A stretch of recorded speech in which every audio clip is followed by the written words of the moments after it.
आप देख रहे हैं media vision news channel. Congress अध्यक्ष मल्लिकार्जुन खड़गे ने राष्ट्रपति द्रौपदी मुर्मू को पत्र लिखकर आग्रह किया है कि करीब 2 लाख नौजवानों के साथ न्याय किया जाए, जिनका चयन सेना की नियमित सेवा में होने के बावजूद उनकी भर्ती नहीं की गई। खड़गे द्वारा दावा किया गया है कि सरकार द्वारा इनकी भर्ती रोककर अग्निवीर योजना लाई गई है, जिनके कारण इन युवाओं को पीड़ा झेलनी पड़ी। कांग्रेस पार्टी ने कहा है कि अगर उनकी सरकार बनी तो अग्निवीर योजना को वापस लिया जाएगा और पुरानी व्यवस्था को बहाल किया जाएगा। खड़गे ने पत्र में लिखा है कि मैं हाल ही में इन नौजवानों से मिला और उन्होंने मुझे बताया कि 2019 और 22 के बीच लगभग 2 लाख अभ्यर्थियों को सूचित किया गया था कि उन्हें 3 सशस्त्र सेना में चयनित कर लिया गया है। इन युवाओं ने कठिन शारीरिक और मानसिक परिश्रम किया है। खड़गे ने लिखा है कि 31 मई 2022 तक उन्हें विश्वास था कि उन्होंने अपने सपने पूरे कर लिए हैं। उन्हें केवल अपनी नियुक्ति पत्र का इंतजार भर था। उसी दिन भारत सरकार द्वारा इस भर्ती प्रक्रिया को समाप्त करने तथा उसके स्थान पर अग्निवीर योजना लागू करने के निर्णय से उनके सपने चूर हो गए। कांग्रेस अध्यक्ष ने दावा किया है कि हताशा और निराशा के कारण कईयों ने खुदकुशी कर ली है। कांग्रेस का दावा है कि अगर उनकी सरकार सत्ता में आई तो अग्निवीर योजना को वापस लेंगे और पुरानी भर्ती योजना को लागू करेंगे। वहीं इस मामले को लेकर कांग्रेस नेता सचिन पायलट ने कांग्रेस मुख्यालय में एक प्रेस कॉन्फ्रेंस को संबोधित किया।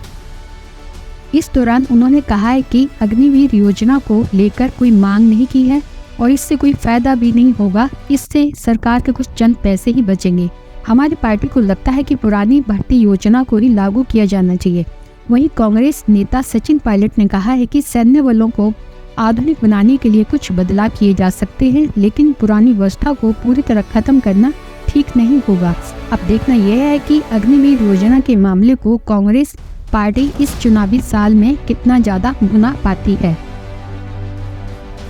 भाई, जो फौज की भर्ती की प्रक्रिया थी उसको बिल्कुल रोककर सारी रिक्रूटमेंट्स अग्निपथ के माध्यम से की जा रही हैं और हमें लगता है कि सिर्फ 4 साल तक नौकरी कराने के बाद 25% लोगों को आप रखेंगे, 75 को आप रिटायर कर देंगे।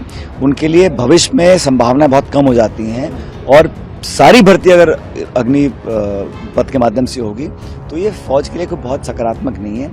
हमारा मानना है कि नौजवानों के लिए भविष्य के अवसर, फौज की भर्ती की प्रक्रिया और फौज के अंदर भी जो 2 तरह के अगर सैनिक हो जाएंगे वो भी अच्छी बात नहीं है, मानते हैं। तो सिर्फ कुछ पैसा बचाने के लिए या कुछ आर्थिक तंगी कारण हम लोग करें तो गलत है, क्योंकि डिफेंस का बजट हमेशा बढ़ता ही रहता है। हम मानते हैं कि अग्निपथ जो योजना थी वो बहुत जल्दबाजी में की गई और अगर करना भी था तो उसको स्टैगर्ड कर सकते थे या उसका टाइम लिमिट तय कर सकते थे।